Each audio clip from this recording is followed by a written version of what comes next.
department here at the Mike Graham Show. That in fact, it turns out that if you swear, is that push? Yes. Okay. If you swear, he's also the maintenance department. He's also the answering the door department. Yeah, I he's should know this and see a part of it. You know, exactly right. He does all the work. I just sit here and look pretty, and you just criticise us. I mean, that's basically the way it works. So no, we discovered that if you swear, they make you an over 18s only accessible show, which means that you don't go into as many places as you would like to go, so you don't make as much money. Well, why have you been swearing then? Because I like swearing. I didn't know that. Well, you didn't know. Well, I didn't know we were live on the show there. All right, okay. Have you taken your medicine? Going to put that poster up. Yeah. Anyway, listen. So that's the poster. Anyway, welcome.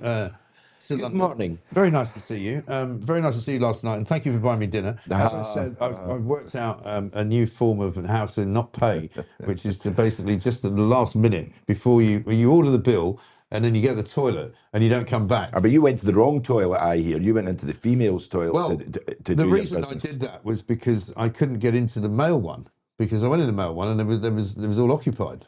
And so, you know, when you have to go, you have to go. People don't want to talk about this kind of thing in the morning, I'm sure. But anyway, the ladies' toilet was off limits because they'd closed it. So there were no women in there. There were no women in there. So there's no problem there. And so I went in there, and it took a while to get in and out, as it sometimes can do. What a place! What a place for that boys! What a great place! Oh, absolutely. I'm amazed that you've never been there. Never, because it is a sort of Scottish restaurant run by Ranald. Yeah, Ranald there. I'd never met him, and of course, Neil O'Brien's the person you were talking about. Who's a good friend of ours, good friend of Pooch's actually. He said, yeah, as well. knows him, yeah, but he was the same. Why have you not been here? I'm going, no. It's quite surprising in a way. But anyway, we had a good time. Let's talk about Glasgow, because when we had you on earlier in the week, it was after that terrible event, the fire in George Square. George Hotel pretty much destroyed. What's the latest kind of on whether, because I think Central Station is still shut, isn't it? It's still shut, and it will be shut until they've carried out the checks because of the glass, you know, the big glass roof, and it's all held up with steel. They need to check all that. So if you take a train up to Glasgow now, where do you get off? I think they're stopping in Motherwell, and then you get the bus replacement service. You just get the bus up, you know. Right. And so that's you don't want to be hanging around in Motherwell for too long, by the way. Not anything personal, but you know what I mean. I think the low level's still working. Okay. So that's coming in, but the delays are enormous. And for so many people who used to, I mean, I used to be one of them. You take a train from Glasgow to Edinburgh because you work at Edinburgh or whatever. I mean, that's screwed. Well, the biggest problem, of course, is you've got a lot of people commuting. You've got people coming in, you know, obviously we want them coming in at night. Yeah. And they're, you know, a lot of them are going, oh, I'm not going in there. You know, I'm not waiting. And so it's stopping folk coming in, you know. And as I say, it was between 70 and 130,000, depending on they come in a daily. Right. And you can see a massive chunk of them not coming in, obviously, for obvious reasons, because, you know, it's going to take them 2 hours. And I heard the other day that it would even getting a bus in from Paisley, it's 2.5 hours for some people. Really? Because of the congestion. Crikey. And the way, and that's also ridiculous. because when you hit Glasgow, it's like walking into a war zone because of the way the amount of streets that they've dug up, the bike lanes getting put in, the Avenues project, and you know, I was reading a good article this morning in the Glasgow Splash, and you know, and that blaze, you know, and it's saying the blaze that destroyed Forsyth House beside Glasgow Central Station should shock us all. Yeah, and it's not just because a historic corner of the city is going, but because it exposes a pattern of regularity, failure, mismanaged regeneration, and political complacency. Yeah. And that's Glasgow summed up. Well, do you know what? It's Britain summed up, actually. Yeah. Because we are all in the same boat. You know, every single thing that you look at, and I say this a lot on this show, every single kind of Department of State is in decline. You know, the borders are not being properly patrolled. We look at the situation with the ships. You know, we're going to ferries. Hi, fire service. Yesterday or the day before. It's not going to get there for like a week. Our bus replacement service. There is a We've got something like 10 destroyers, all of them are in dry dock, getting fixed up. We've got 10 frigates, all of them in dry dock. We're not sending an aircraft carrier. It's like in Scotland, we have the £1 billion ferry scam. Looking at the pictures here of that's where the fire started. Yeah, the cat house is just further down from there. I'm going to ask you about that in a second. That was the vape shop, which apparently was the site of the beginning of the fire. Nobody's quite sure what happened, but they think it might have been a dodgy battery, which is why they don't let you take vapes on planes, and because these are dangerous, unregulated things, and that's probably an unregulated shop, probably run by people who have come here who are illegal, very possibly. I don't know about the legality of the people there, but certainly there's no regulations they really need to have to open a vape shop, and that needs to be clamped down on. And every town in the country has got at least one. I've got one underneath the cat house. Yeah, I was going to say, so the cat house as a nightclub, which is one of your nightclubs, is that still closed, or it's closed at the moment? And what does that cost to you? Well, well, if it closes at weekends, I'm not going to get huge the sums, but tens of thousands of pounds. And you've got to pay the people that work there, regardless of whether they... No, at the moment, or move them hopefully into shifts at the garage. So we try and do that. But, it's a blow. But it's a business that you're running that you can't run because of the fire. Well, at the moment, what they've done at the bottom, they've sealed it off. Right. They've sealed it off another end of Union Street, across the road from Central Station, but further up. So there's even a club there, Tropicana. Yeah. It can't open, and then we're going to wait until they do the safety checks to see if the walls are going to fall down, bounce across, which is okay. I get all that. Yeah. But I just think that when Glasgow City Council get involved, time slows. Everything goes But I did laugh the other day there, with the vape shop, when somebody cracked out and said, "I love the smell of hazelnut, vanilla and eucalyptus in the morning."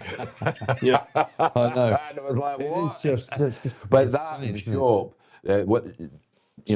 people tried to put it out unsuccessfully, but apparently there was a bank, and this is all, it could well be hearsay, we don't know, but there was a bank of chargers all running, and there was actually a heater on as well. So when you think these vape fluids, highly incendiary, minute one of them goes off, and you can't, then you can't put it out because it's an electric fire, and you don't throw water on it. With electric cars, with electric anything. When you see an electric car on fire, it's one of the most toxic and dangerous fires you've ever seen. Yes, partly because of the fact that the remember the car park. Remember the car park? Luton Airport. Yeah, exactly right. Yeah. Lithium plus water gives off hydrogen, hence boom. Says Swordfish. Well, I'll take your word for that. But this is why, for example, in London now, you're not allowed to take those electric scooters or electric bikes onto the underground. You're not allowed to take them. Some ferries across. I know you don't know where Finland is, but they actually banned. I don't know why you've decided to have a go at me about that. No. I tried to get it. We pointed out, but Finland, apparently in Finland, they banned cars in a lot of the ferries, electric vehicles going on. They have, because they've also, I think they've banned them as well on the ferry that goes from Germany to Sweden, I think, from like Malmo to Lübeck or something like that, And why? Because the fire risk, they can't put the fires out. Exactly. But one thing that I'm a bit disturbed about is that, whereas the cat house is down the bottom of the street, the fire's at the top, we're closed until they do the checks. I think these checks are going to take ages. But in the middle, there was a hotel named the Rennie Mackintosh Hotel. I know that place. Oh, the Rennie Mackintosh Hotel is actually a homeless migrant hotel. Oh, is it?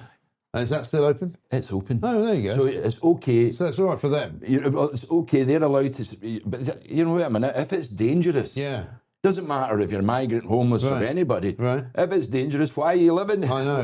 Why are you giving a bed for the night? I know it's Smouldering's just up the road, but you'll be okay. You'll be okay. It's absolutely that's shocking. That you'll probably be okay. It's like everywhere I go. This morning I came into work.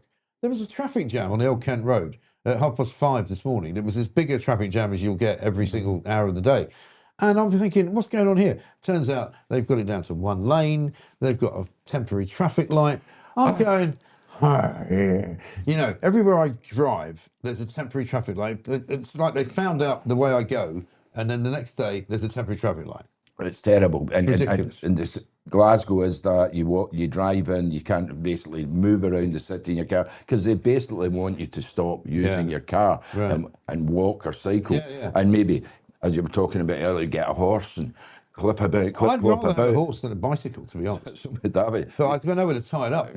You seen me in a horse? I fell off in the last time, started sliding off it.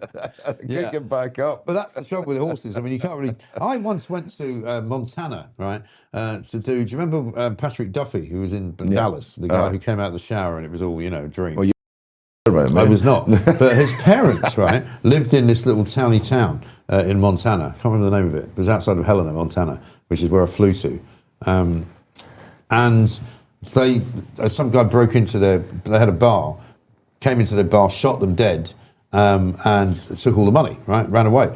I went to this town, and it's the only place, it's the only airport I've ever been where you hired a car, and they gave me a Toyota sports car and apologised. They said, "We're really sorry, Mr. Graham. We only have a sports car for you." I'm like, "That's what a fine. shame, never That's mind. all right. I want my money back." Because everyone out there drives a SUV, So I get out to this town, and it was like one of those old Wild West towns where they had the wooden sort of balustrades outside of every shop to tie your horse up. And people would come. Did you tie the car up for a laugh? People were. I mean, I stopped the car, and there were people tying horses up, and I was like, "You actually do this still now in this day and age?" You're like that. I know, amazing, and it was a fantastic area. It's worth going on holiday. I mean, have you ever seen Yellowstone? I watched this. It's a bit like that, and there's all these like disused tin mines and stuff around. This really mountainous. Couldn't live there. A lot of snow. Couldn't the live thing there. I did do though with the car. And I can't imagine how I would have done this, but it had a sunroof, and I left the sunroof open and went into the hotel for the night. I woke up in the morning, it was about 6 foot of snow. And the car had about this much snow inside it. And I had to take it back and go, "Can I have another car, please? This one's full of just snow." You wrecked the car. They did not give you a horse at that point. I know, exactly right. Now, so what should we do? Talk about. So we're going to talk to Alan Miller in a minute, but should we talk about the show, the live show? Because no, we can come back to Donald if you want. Was that what you prefer? Yeah, get Alan on. All right, we'll get Alan on because he's doing something with you as well at the garage, isn't he? Yes, I. So we can talk